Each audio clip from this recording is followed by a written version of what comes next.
Hello, this is old Mr. Kent of MrKent.com, and as I have said before, I always do a compass calibration after any firmware update. Well, the firmware update wasn't on the Mavic Air 2. It was on the on the DJI Smart Controller. It was where the firmware update was, but I thought, well, I'm going to do it anyway and just make sure that everything is working as it should. So, yes, it's true. I bit the bullet and bought a DJI Smart Controller. In October of 2018, my son stopped by the house with some with bags from Best Buy, and he had purchased and given to me a DJI Mavic 2 Zoom.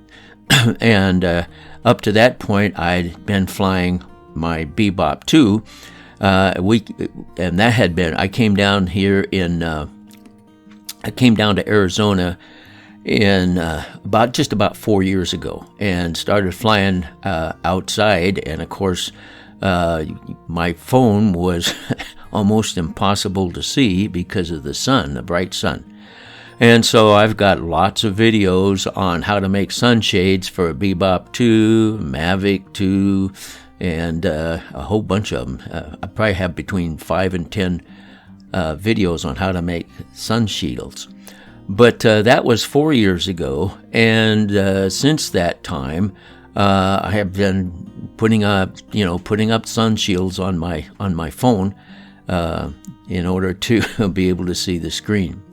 Well, when they came out with an upgrade for the smart controller that would work on my Mavic Air 2, which is the drone that I'm currently using, and probably will be compatible with the Mavic 3 when it comes out, I decided to go ahead and bite the bullet, $749, and there it is right there.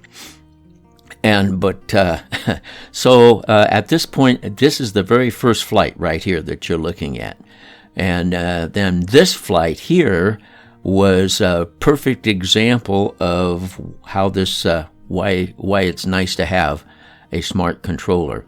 My son, who works for Turtleback Trailers, brought home a trailer that he just bought and was showing it off to everybody. The tent rides on top of the trailer, and then he had just unfolded it, and the whole family's in there looking at everything.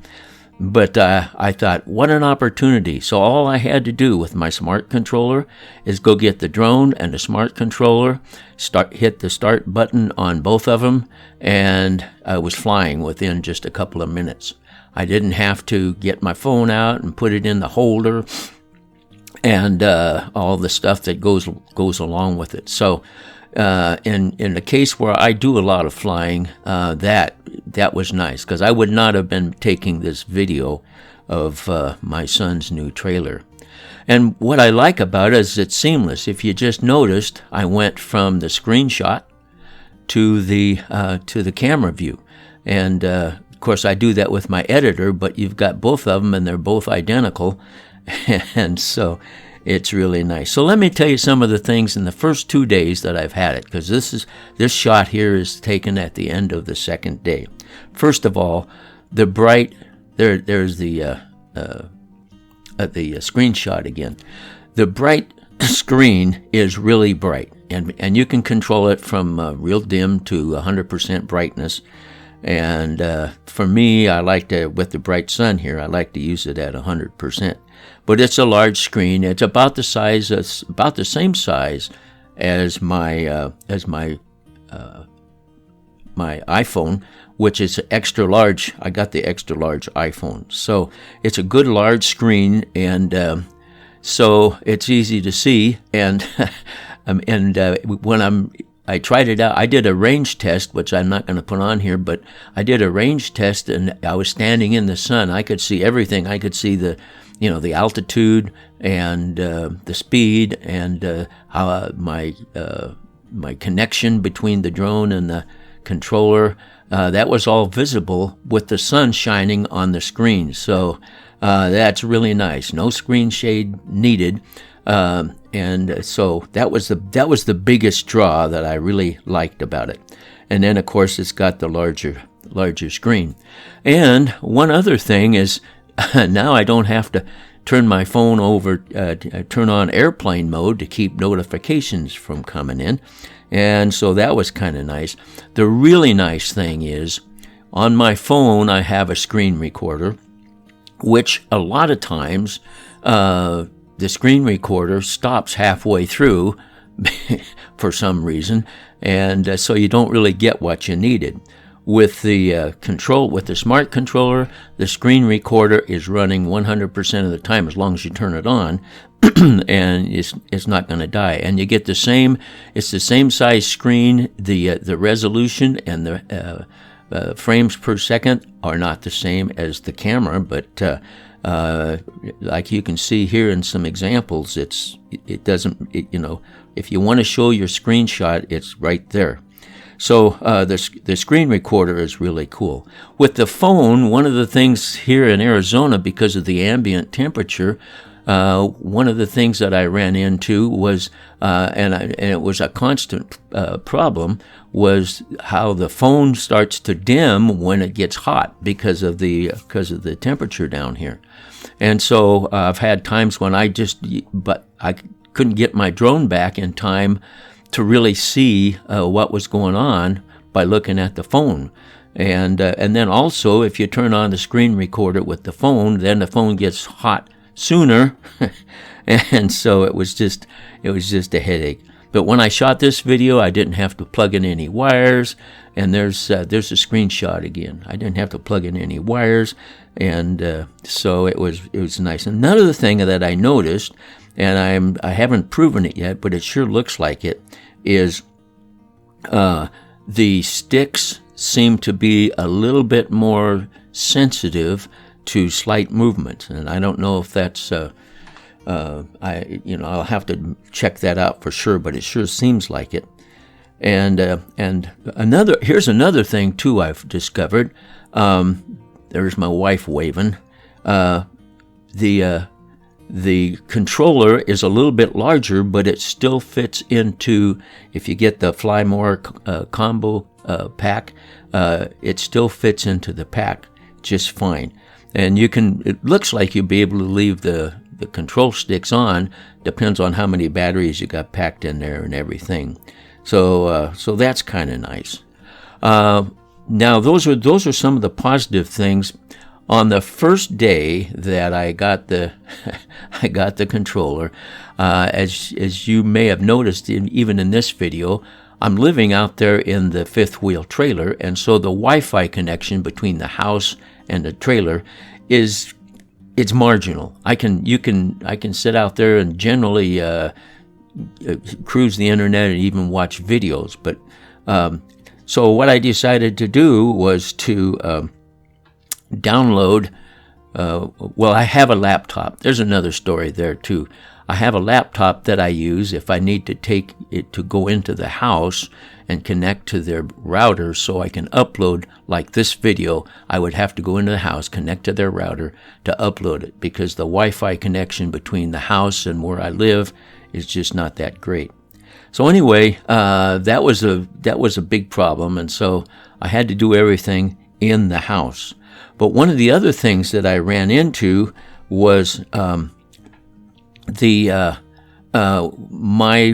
particular controller was set so that it goes to sleep without it. If there's no activity for a minute, then it goes to sleep. So while I was downloading, and then it has to transfer it over to the controller using the Mac. By the way, don't do anything except just use the DJI Assistant. Don't try to do it any other way. Use DJI Assistant. And so while it's doing the DJI Assistant thing, it downloads the upgrade, which worked fine in the house, and then it has to transfer it from my laptop over to the controller, which worked fine. Only thing is halfway through that process, because there was no activity, the controller shut itself down. So I had to go into settings and change it from from 1 minute to 30 minutes. And then I had to start all over again, download the firmware, transfer it over, and then everything was fine. So don't, you don't have to do anything, just sit there and it'll take care of itself. And once you're all done and your upgrade is finished, then you go ahead and you activate it. And one of the other things is I couldn't figure out where to get the screen recorded. The screen recorder is it's saved onto your SD card, and in order to get it, when you plug your, and I record, I transfer my files straight from the drone over to my computer, because my computer doesn't have an SD card or a micro SD card slot, so I just transfer straight from the side of from the drone. So anyway, when you plug the controller into the computer through the USB line, then it thinks it's going to charge the computer. So it puts up this these little notices, and you got three choices. First of all, you have to tell it it's okay that it's charging slow, and then you have three choices. And so what you want to do is pick that center one, which is to upload files. When you pick that, then it automatically opens up the folder that's on the controller, and then you can drag your files out of there.